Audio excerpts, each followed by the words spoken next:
When debt collectors are ruining your life, one of the most common questions people have is, what do I do next? My name is Mike Waslick, and I'm one of the lawyers here at Ricardo and Waslick in Florida, together with my partner Jason Ricardo. When debt collectors give you hell, we help you give it back. And today I'm going to share with you the top 10 debt collection fighting tips that we've amassed over the years, things that you can put into practice now and use this year to help you beat debt collectors. And if you stick around to the end, I'm going to give you a bonus tip that helps you tie this all together to give you maximum leverage to get debt collectors out of your life. For tip number one, it's difficult to solve a problem unless you know exactly which problem you have. And in order to figure that out, you need to know about the 3 ways debt collectors will show up in your life and make your life hell. I call these the 3 buckets of debt collection. The first bucket is communications. That's when debt collectors send you letters, they call you on the phone, or maybe even send you text messages, all asking for money. These are debt collection communications, and that's the first bucket of debt collection. It's the first way debt collectors can intrude on your privacy and make your life hell. The second bucket of debt collection, most people know all too well, it's credit reporting. It's when debt collectors put negative information on your credit report, accusing you of being late with payments or putting a collection notice on your credit report that alerts the world that you've fallen behind on a debt. Sometimes these reports show up with no warning whatsoever after no notice, and sometimes they're just flat out wrong. And the third bucket of debt collection is court action.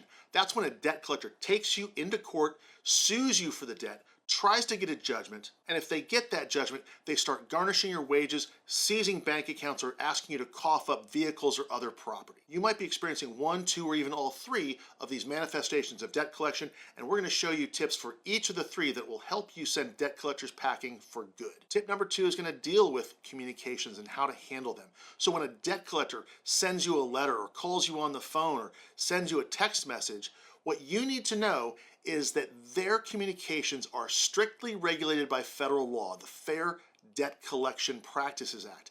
And the FDCPA imposes many different types of restrictions on the things they can say, when they can say them, and how they can say them to you. It also limits who they can tell about your debt. Knowing that the FDCPA limits how debt collectors can communicate with you is the first step to getting those harassing, annoying, irritating communications out of your life for good. Tip number 3, you have the right to stop all communications from debt collectors whatsoever. You can do this using something called a cease and desist letter. And if you send a letter to a debt collector that tells them to stop communicating with you, they have to stop all the phone calls, all the text messages, all the emails, and all the letters. They have to stop communicating with you in any way to ask you to pay for the debt. Using a cease and desist letter is a guaranteed way to stop all harassing communications from debt collectors, and I'm going to put a link in the description below to show you what you can say in your cease and desist letter and how to send it. Tip number 4, you're entitled to ask for verification of any debt from a debt collector after their first communication with you. Within 5 days of the first time a debt collector communicates with you, they have to send you a notice called a G notice that lists your right to request validation of the debt. It tells you that you have the right to send them a written request for validation, which is simply a request for the information that is needed for you to tell if the debt is accurate and if it is yours. And until they provide that information to you, they must stop all debt collection completely. So it's a good way for you to hit the pause button on a debt collection until you have the information to tell whether or not the debt collector is pursuing the right person for the right amount for a debt that you actually owe. And if you want to request that information, you can follow that same link I'm going to put in the video description below.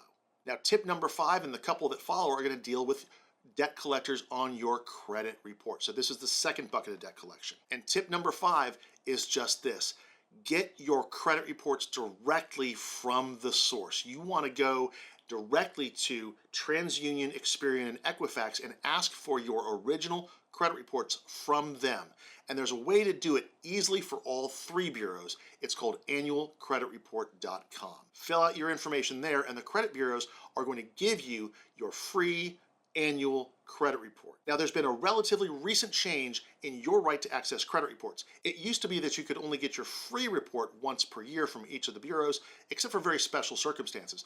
But what's new is that the credit bureaus are now allowing you to get your free report directly from them once every week. So this is a great way to monitor your own credit for free to make sure that your information is accurate, complete, and up to date. Tip number 6, also dealing with credit reports. There's really only one good way to dispute mistakes on your credit report, and that's to do it in writing. And you want to send that by certified mail, and you want to ask for the return receipt so you can prove that the credit bureau got your letter in which you spell out all the mistakes they made on your credit report.